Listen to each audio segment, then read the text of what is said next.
All right. Well, it is great to be here. Welcome to those of you that are watching online. I saw Maureen is out there hosting our online service. I'm so grateful for you, Maureen, and the way you care for our online friends, just like Pastor Efren shared. If you guys are guests or new to South Hills, we're a family of churches. There are 12 South Hills churches, and we all kind of work in partnership and in unison, and we're spread out all over Southern California, and then we've got a couple outliers in Idaho and other places as well. I'm excited to be back. Like I said, I was gone last weekend, and I didn't really want to put this in the video because it just felt like it would be like a little bit awkward to try and figure out how to explain this. But about a year ago, maybe a year and a half ago, I had someone ask me if I would officiate their wedding. And I said, absolutely. Because in my mind, a year and a half ago, like, you can plan whatever you want because nothing's going to happen. It was just the middle of, COVID and everything's going on and crazy and all this kind of stuff. And so absolutely. And so great, it's going to be in Cancun. I was like, okay. And so they're like, so are you okay going to Cancun? I was like, I guess I'll suffer through it, for the Lord. I'll do anything, And so Ez and I, we decided, hey, this will be, a quick trip. It's, 3 days. You can come with me. My mom will be able to hang with the kids. It'll be great for us to get away. And so as time started getting closer, Ez knew that she needed to renew her passport. And I'll spare you the details, but she didn't renew it at the appropriate time. And then they have a 2-week window where you can call and you can set up an appointment. You can go, and if you have a flight book, they'll turn it around, is what they keep telling you. Like, yep, within 2 weeks, we'll get you an appointment and we'll get it turned around for you. So, as long as you have your flight information, and like, great. So we get to 2 weeks. She calls that morning and tries to schedule an appointment. And they said, yeah, we have an appointment available in El Paso, Texas, or in San Jose, California, the day after your flight leaves. And we're like, well, that's super helpful. And so, you guys, last weekend, I went to Cancun by myself. I know, yeah. It's hard to feel bad for me, I get that, but it was one of these really kind of awkward experiences. I've never had anything like it. I don't know that I ever will have anything like it again. You show up and you're surrounded by all kinds of people and families vacationing together, and you have to make reservations at this restaurant because it's an all-inclusive thing, so you have to put your name in, and there's people hanging out in pools and playing volleyball, and then I was just walking around. It was sunny and 85 degrees, and I was just, it was hilarious and terrible, and it was good to just have some solitude, I suppose. We just talked about that a couple months ago, and so it was good for me to be able to try and intentionally practice what I preach every once in a while. And there are worse places to be alone. I get that. There's people that live in Minnesota. But there was this aspect, there's this time when I went and I sat down at a restaurant, and every time I sat down anywhere, I would get this question: just you? I'm like, yeah. Just nobody else is coming? I'm like, no, I know.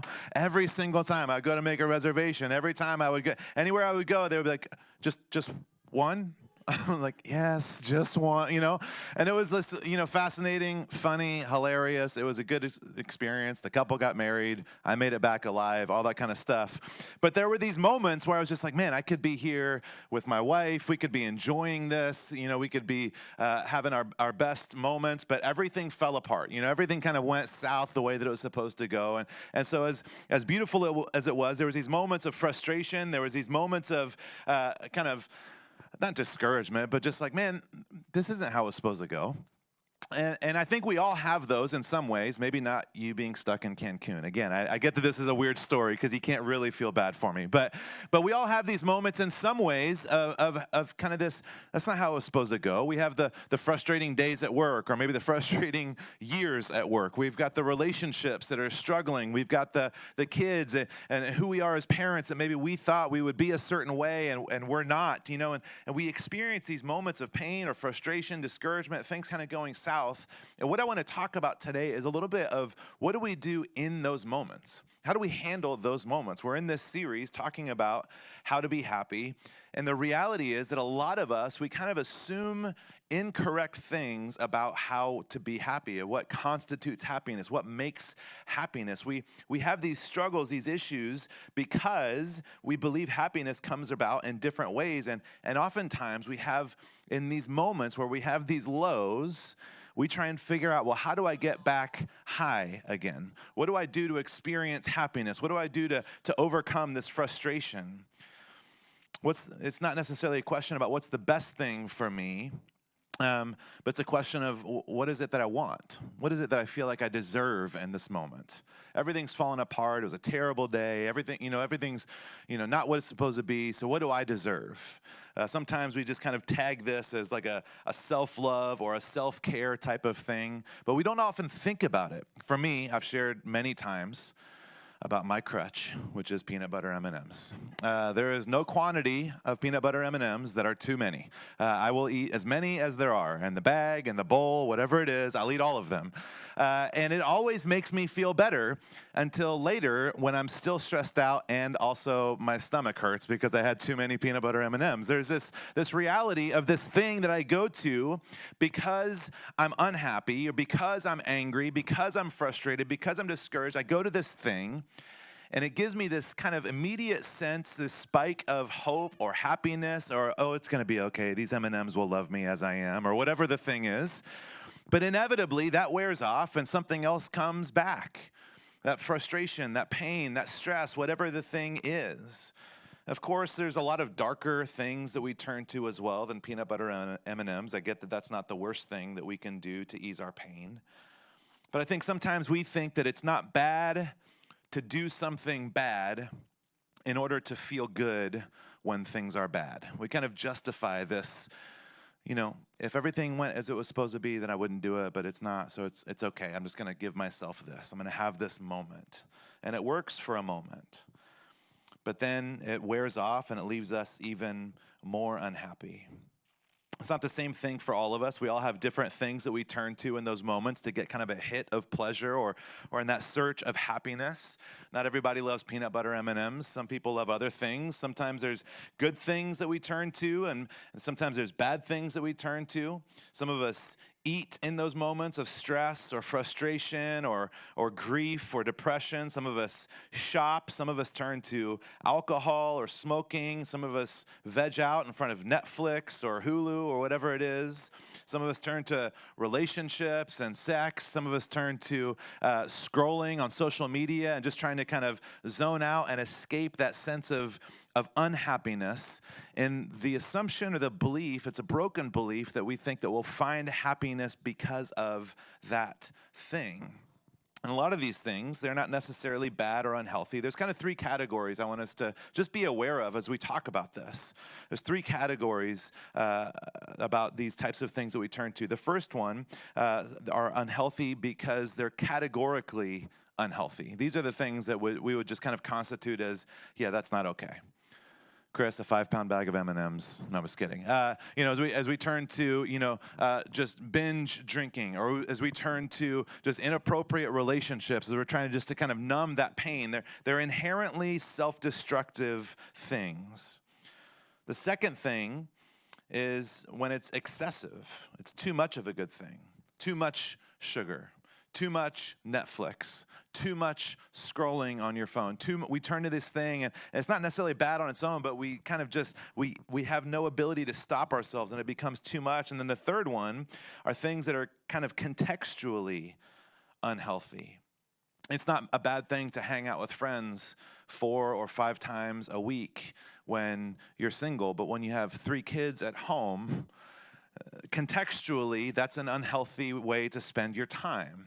So there's these different aspects of our lives that we have to start to kind of be aware of. There are some things that, it's a sin, it's wrong, it's bad, and I should steer away from that. But then there's other things that aren't necessarily bad, but just in excess they're bad. And then there's things that change over time. Over time, we have to do things differently. Chances are whatever it is that you and I do to feel good when things are bad is most likely a way for us to avoid feeling bad. It's not actually for us to address the issue. It's a way for us to just numb the pain. Instead of getting to the root, we just try and numb the pain, the frustration, the sadness. It's a challenge for us. It's an important thing that we start to become aware of this because we put too much stock in these small things to bring us happiness when ultimately they only bring frustration. Whether we want to admit it or not, we tend to focus on these external pleasures to avoid turning our attention inward. Anything to avoid acknowledging what's inside of us. Some of us will do almost anything to avoid those negative feelings, to avoid addressing or looking at or viewing those negative feelings. But the issue is that short-term pleasures that sabotage our long-term goals or values, they always result in unhappiness. We turn to these things, we sometimes unintentionally turn to these things, and we believe that this is going to kind of alleviate the pain or solve the problems, but ultimately it leaves us feeling emptier and more unhappy. I've had this experience. I spent years and years, probably 20 to 25 years of my life, the first 25, not the last 25 years of my life, just legitimately searching to figure out what is it that can help me feel happy. And when that's your desire, when that's the thing that you long for, when that's what you're trying to accomplish, you'll try almost anything. And what I've realized is that almost all of it doesn't work. There may be a glimpse or a moment of happiness, but inevitably, it ends up leaving you feel broken, low, empty. I grew up in church. My dad was a pastor, and when I was about 17, 18 years old, I actually kind of had this crisis of faith where I knew a lot about the Bible. I knew a lot about Christianity. I could answer all kinds of Bible quizzes. I was in Bible college at the time. And for whatever reason, I got to this place where I realized, I don't know that I believe this anymore. I wanted to. It wasn't like an exciting thing, like, oh, I get to do whatever I want now. It was terrifying because my whole life was built around Christianity, church, community, this idea of heaven and hell and Jesus, and everything in my life was built around it. It was terrifying. And so for the first couple months of that journey, I just was really sad. And then I realized, well, if I don't believe this, then I have to figure out what it is that I do believe and what it is that I do want. And so I started as a very mature, wise 18-year-old kid going through a list of things. Okay, well, let me try this. Friendships. Let me try relationships. Let me try alcohol. Let me try, all these different things. And all of it really, very much, I was very aware that I was trying to find something to help me feel that sense of happiness that I had used to felt. What am I going to replace that with since that's gone? And I'll never forget my story. I lived for a few years that way, and that journey of trying to find happiness got darker and darker and darker until there was one day I found myself just absolutely broken down, crying in the parking lot of a Starbucks in Norco, California. I mean, is there a rock bottom, more bottom than that? I just absolutely had lost it because in that moment I had realized I had just had a conversation with an acquaintance. It wasn't a friend. It was someone that kind of knew who I was. And they told me that they had heard that I was a terrible person. And there was like this moment where I realized I am, because all I care about is finding something to make me feel happy. And when that's all you care about, you forget the people around you. You always put yourself first. You never put anyone first. It is the antithesis of what we are called to as followers of Jesus. I had this broken down moment where I realized all of these little things that I turned to give me a sense, a spike of happiness, a sense of hope, a glimmer of light. All of these things, they gave me that in a moment, but they ultimately left me feeling at best just as empty as I did before. We all have this in our life still to this day on some level. It ends up causing pain for us. Paul talked about this in Romans chapter 7. This is a scripture that I relate to maybe more than almost any other scripture in the Bible. Romans 7 and verse 15, he says, I don't really understand myself. Show of hands. For I want to do what is right, but I don't do it. Instead, I do what I hate. I want to do what's good, but I don't. I don't want to do what's wrong, but I do it anyways. And I think that we all have these types of moments where we know better. We know what we should do. We know that this thing isn't going to actually make us feel better. We know that this isn't going to be the path to finding hope or wholeness or happiness. We kind of have these ideas, and it's frustrating and it's discouraging because we feel like we're trapped in this sense of turning to these things. And I think that Paul is essentially saying, I sometimes feel trapped. Paul, an apostle, Paul, someone who is maybe more holy than anybody else we could point to other than Jesus, someone who had all the right answers and all the education, and he was this incredible missionary that spread the gospel and all this kind of stuff. Paul feels this same trap that we feel where it's like, man, I want these things, but I still just choose other things. And even though I don't want to do certain things, I do those things. And I think there's this reality for him where he's articulating that he's not living an integrated life. His actions, his behaviors don't match his beliefs and his attitude, what he wants to be, who he wants to be. There's a disintegration that's happening there in that space. I think that we can all relate on some level. These things, and what we're going to talk about for the last few minutes that we have here, these things are called coping mechanisms. We all have them. A coping mechanism is anything that we do to alleviate suffering, stress, or sadness in our life. We all have them. And you probably are aware, you probably have like top 5 coping mechanisms that you would turn to if it's a bad day. You probably know what it is. And maybe it's as, and I'll just say innocent in quotes, maybe it's as innocent as M&Ms. Peanut butter, specifically M&Ms. Or maybe, for you, you're aware that there's some darker things. There's some harder things.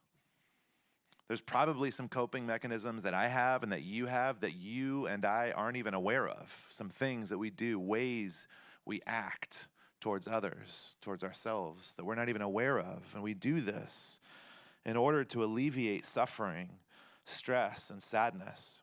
And like I said, they don't all have to be unhealthy. They can be both, healthy and unhealthy. There's a coping mechanism. If you're having a stressful day, some people are able to recognize that, and they say, well, what do I need to do to be able to work through this instead of avoid this? And so some people, weirdos, will go for a run.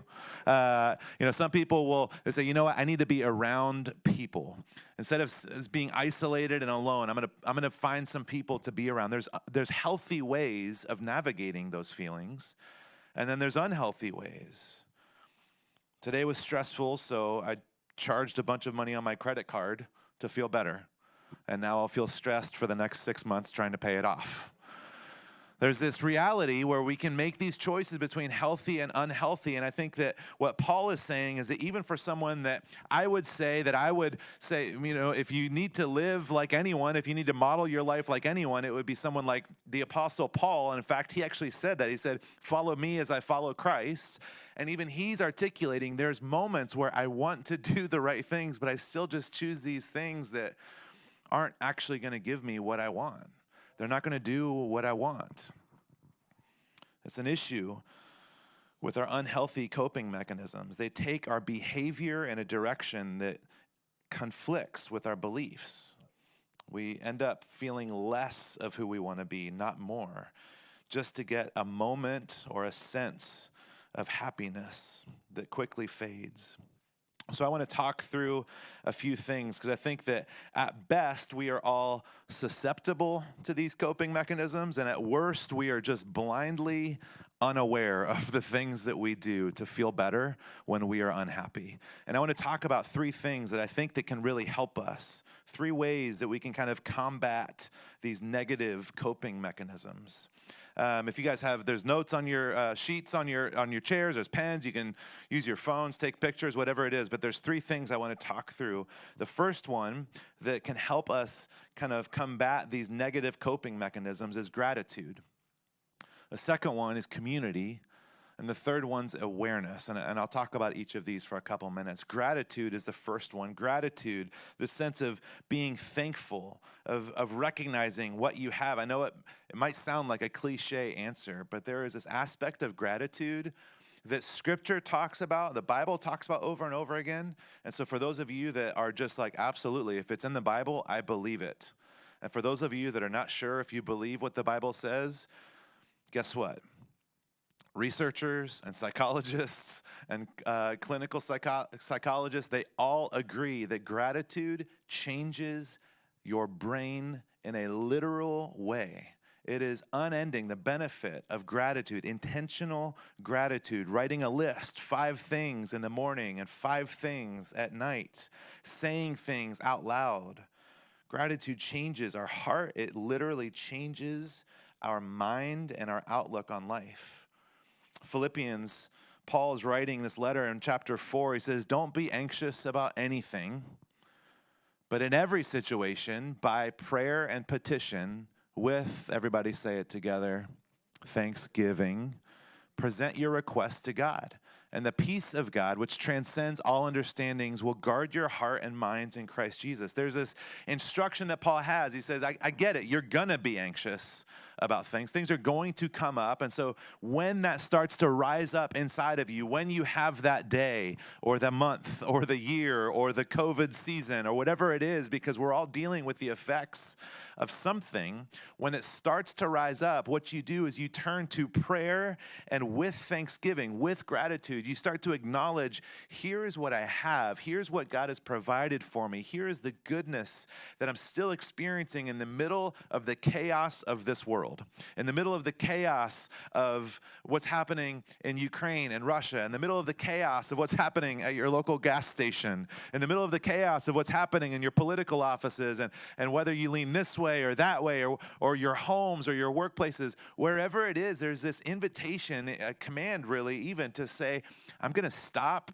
I'm going to acknowledge the goodness that I have. I have some friends that are out in town visiting, and they literally were like, they said this phrase is, you guys get to live in a vacation area. I was like, I know. It's great.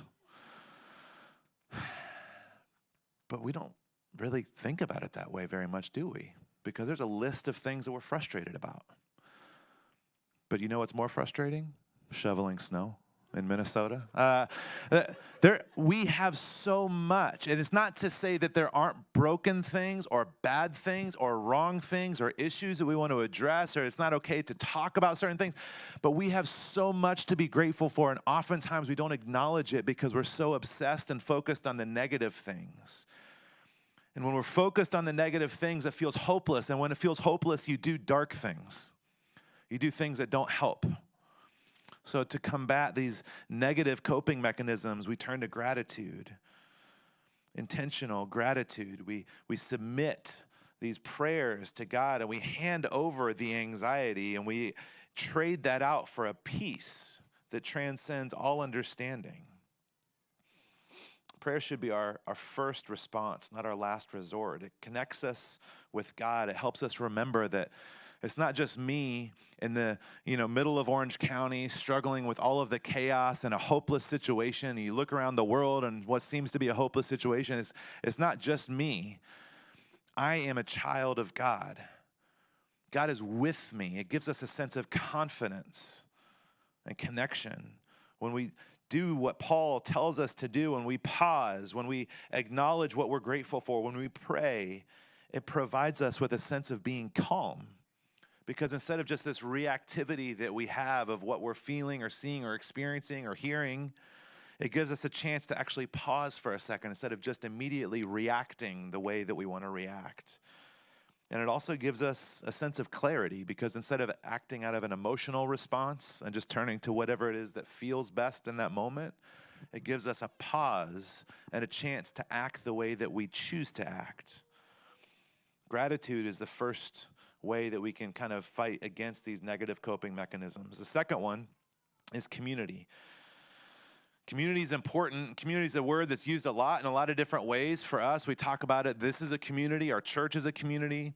We have small groups where people are choosing to live in community in a relationship with about 10, 12 other people that are in a small group. They meet during the week. There's sports teams. Guys, I coach baseball now. I don't know if you guys know that. It's a big deal. We're going to get you guys. We got a bunch of different kids and it's very serious. These are 6-year-olds. It's a very serious sport and a very serious game. But there's this baseball community all of a sudden. These people that have known each other for years and their kids have played together. There's all kinds of communities. But community is important when it comes to coping mechanisms because when we feel isolated, we feel like we can do things and no one knows. It's a dark space to be in, and we feel like there's things that we can do that it's not okay to do those things. It's not the best, but nobody knows anyways. I'm on my own.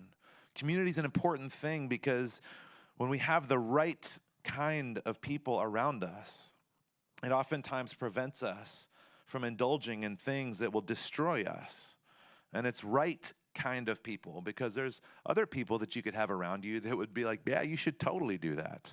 Absolutely, you should spend every dollar that's on the credit card. Yeah, let's just go out tonight and go absolutely just get blitzed. Absolutely, let's just, whatever it is, there's people that will tell you the wrong thing. So finding the right community to help steer, guide, encourage you into the right actions. That's the way it says it in 1 Thessalonians 5. It says, so encourage each other and build each other up, just as you are already doing. There's this encouragement that Paul is writing. It says, encourage each other and build each other up. There's these two different aspects. It's this sense of, man, I'm going to cheer you on. I'm going to tell you it's going to be okay. I'm going to help you experience and see what you could be grateful for, and I'm going to build you up. And I'm going to not run away when things feel broken down. I'm actually going to stay a part of this. I'm going to help put these blocks back together in your life. I'm going to help move you into a better, more healthy space. People who do this, they give us the courage to not only face ourselves and what we're experiencing, but also point us to a better tomorrow. Absolutely. I like it. There's an aspect of community that's an important one as well because it invites us to see beyond ourselves. It's not just our own challenges or struggles, but we actually get to see beyond ourselves and serve others, love others. One of the antidotes to self-destructive coping is intentionally being kind and engaging with others to get out of our own head, out of our own life, out of our own world.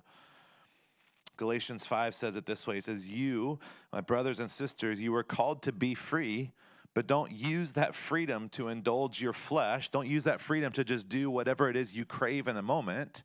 Rather, serve one another humbly in love. It's not just that you can do whatever you want, so go ahead and do it, but use that freedom to say, you know what, instead of just kind of whatever my go-to is when I'm stressed out, I'm actually going to turn, I'm going to care for, I'm going to serve, I'm going to show up for someone else. So gratitude, community, and awareness is the last thing. Like I said earlier, there's positive and negative coping mechanisms. Some are neutral, and some of them are really, really unhealthy and broken. I was studying this week. One psychologist kind of broke it down into two categories. They said that there are problem-focused coping mechanisms, and there's emotion-focused coping mechanisms. And the writer, she put it this way. She said, problem-focused coping is about solving a problem, while emotion-focused coping is about salving a problem. Which, let me say this again. Solving versus salving. And I'm not sure salving is a word, but I know what a salve is. It's where you're trying to ease the pain, the tension, the frustration, the hurt. You're putting a salve on something that is painful. And so what she's saying is that there's problem-focused coping mechanisms that help us solve the issues, address the issues, and then there's times we just want to just ease the pain. And it's important for us to be aware of what we are doing, of how we are acting, because as we become aware of those tendencies we slip into, it does a few things. One, I think it's important to be able to recognize and feel your feelings, to acknowledge, I feel a certain kind of way right now. I think it's an important thing. We shouldn't live trying to pretend like that doesn't exist. But we also can't just only live in that space. When we're aware of the coping tendencies that we have in these moments, when we have an awareness, we get to choose how we react. I get to say, I'm going to have one handful of peanut butter M&Ms, not all the peanut butter M&Ms.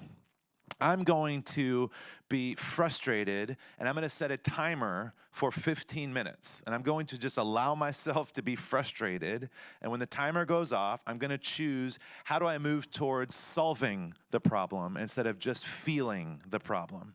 We got our kids video games for Christmas. They got a Nintendo Switch, and we knew it was going to be an issue because our younger one has no concept of time.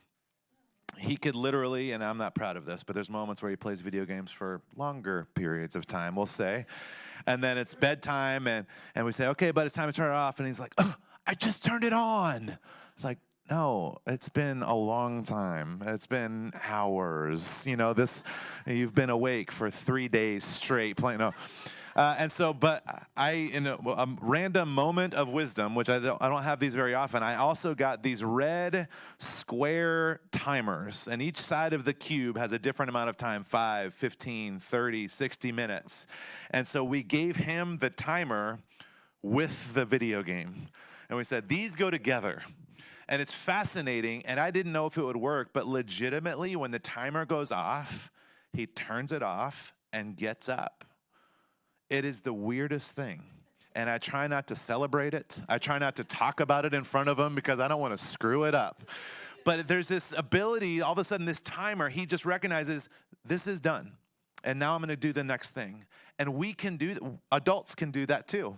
We can say, yeah, I'm going to give myself some time to be upset, to be frustrated, to veg out, to just scroll on Instagram, to watch, Top Chef, whatever it is for you. I'm going to give myself a moment, but I'm going to set a timer because I don't want to get stuck in this moment. I want to be able to move to something productive.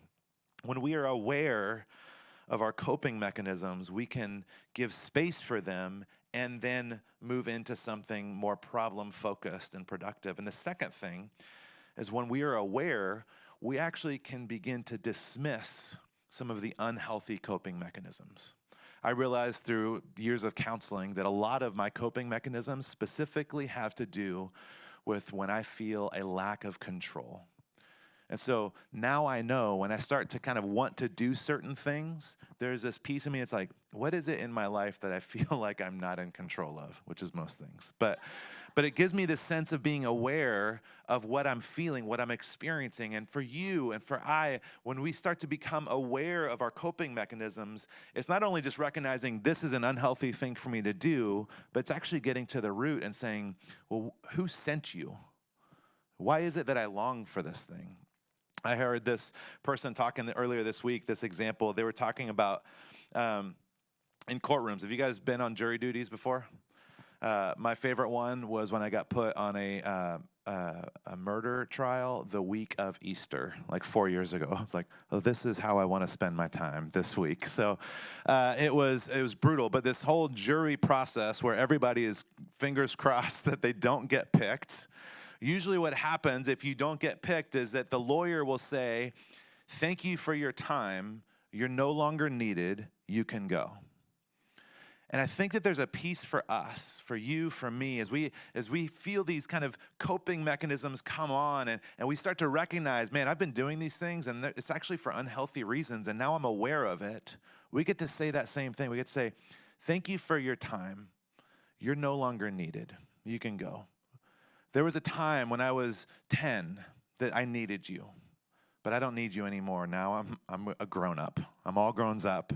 I'm going to choose something more healthy, more appropriate. There was a time when I didn't have a support system and you were all that I had, but you're no longer needed. You can go.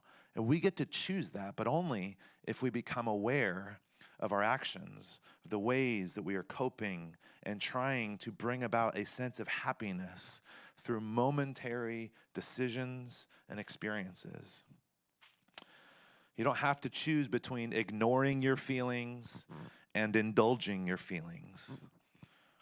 In fact, happiness comes from acknowledging and accepting your emotions while acting on your values. It's not letting your emotions guide your decisions, your choices. It's acknowledging and feeling them, but continuing to make choices based on your values, based on who you're called to be. If you're a follower of Jesus, there's clear ways we're called to live and act and believe and handle our stuff. And so we get to say, yes, I'm frustrated. Yes, I'm discouraged. Yes, she should have called and made an appointment for her passport 3 months ago, but she didn't. I know, I'm bringing it back. That's called a callback. We get to feel those things, and I get to act based on who I want to be and whether or not I want to have a home to return to when I get back from Cancun. I get to choose my decisions on the way back in a way that allows me to stay true to who I want to and am called to be. We don't have to continue sabotaging our happiness for a few moments of relief or escape. So today, I want to invite you just to kind of close your eyes and think. I just want to ask you kind of 3 questions, and I just want you to think about this for a moment now, and then maybe continue considering it this week. What if, when you are tempted with your usual coping mechanism this week, you choose to make a list of what you are grateful for? What would that look like? What if, when you're aware that those coping mechanisms are starting to kind of bubble up, rise up in your heart or in your mind, what if you choose to acknowledge what you have and you hand over the requests and the frustrations and the stress to your Heavenly Father and say, you deal with it. I'm going to be grateful for what I have. What if you focus on solving the problems you can and finding healthy or helpful ways to cope with the ones that you can't? Leaning into community, intentional, healthy choices instead of the destructive ones.